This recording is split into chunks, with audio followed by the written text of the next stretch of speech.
Assalamualaikum warahmatullahi wabarakatuh dan salam jumpa kembali dalam channel Laode Alifariki. Pada kesempatan kali ini saya akan memberikan edukasi terkait dengan bagaimana cara untuk menyusun struktur judul proposal penelitian sehingga satu kali diajukan langsung diterima atau di-ACC oleh dosen pembimbing.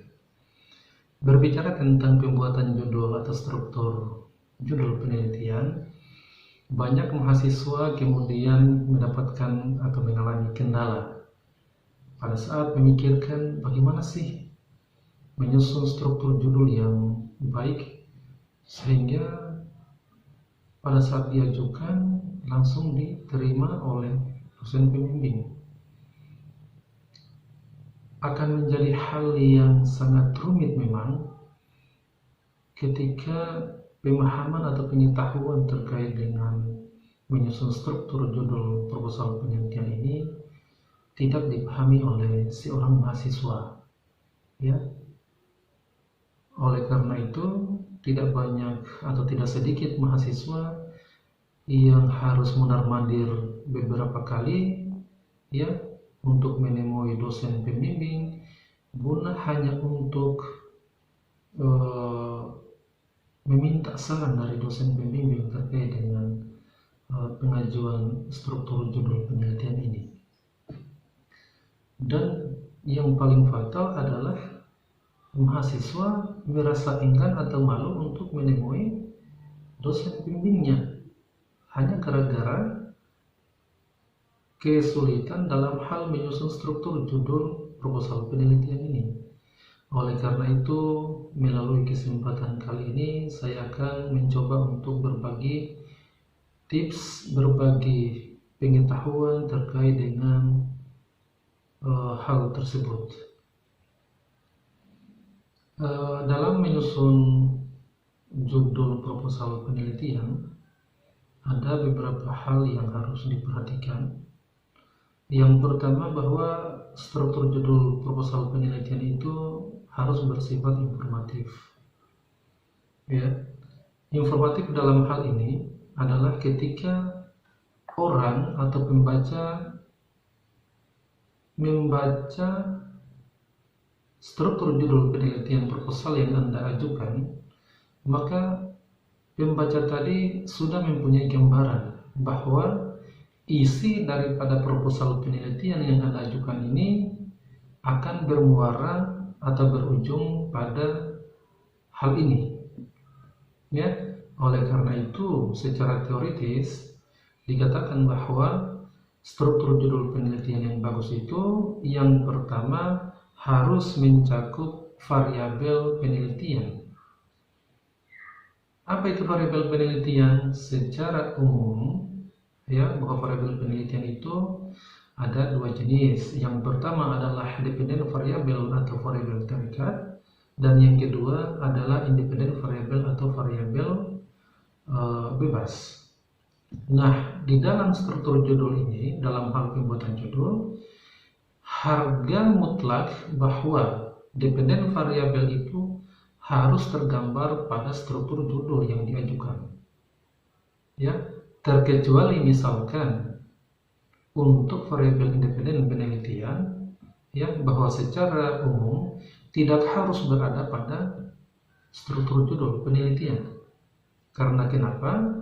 Ya, ada judul-judul yang diajukan oleh mahasiswa kemudian tidak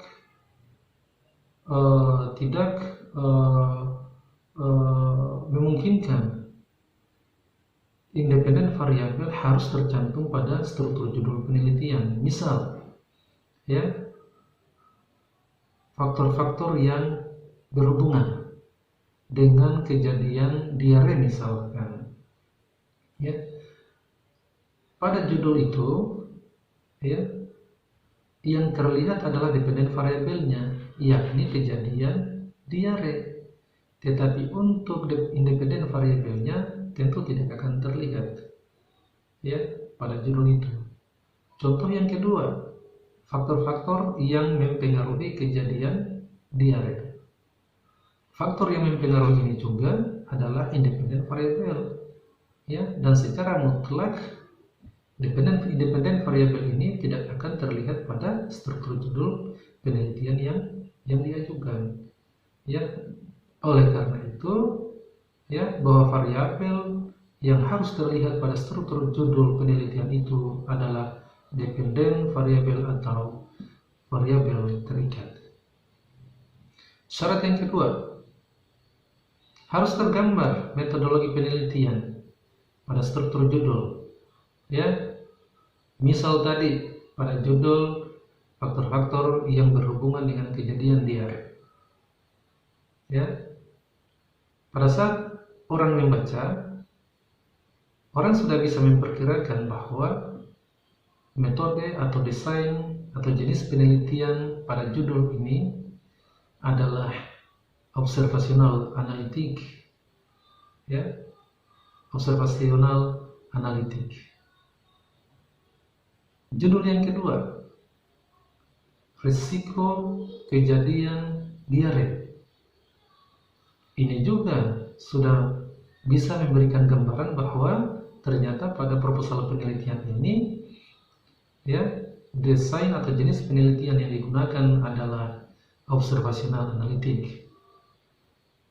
Contoh yang ketiga, studi gambaran tingkat pengetahuan ibu balita terhadap kejadian diare misalkan.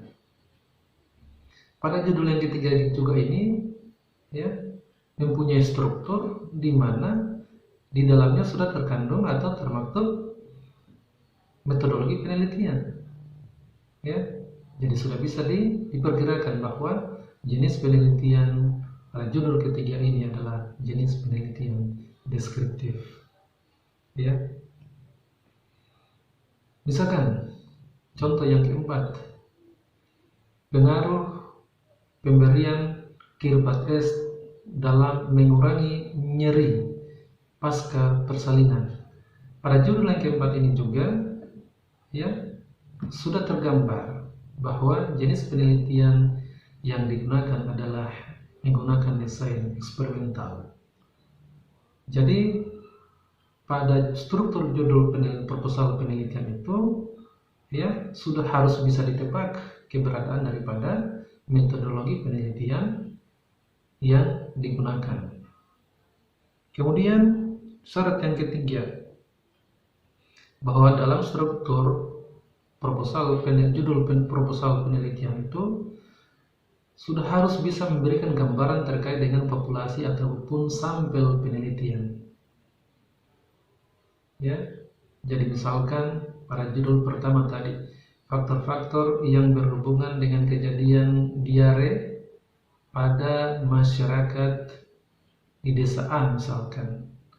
Jadi, ya, orang sudah bisa menilai atau menebak atau bahkan memperkirakan bahwa populasi atau sampel daripada dalam proposal penelitian ini yang diajukan ini adalah masyarakat di desa A. Ya. Syarat yang ketiga, harus termuat lokus atau lokasi tempat penelitian. Misalkan pada judul yang pertama tadi, faktor-faktor yang berhubungan dengan kejadian diare pada masyarakat di desa A.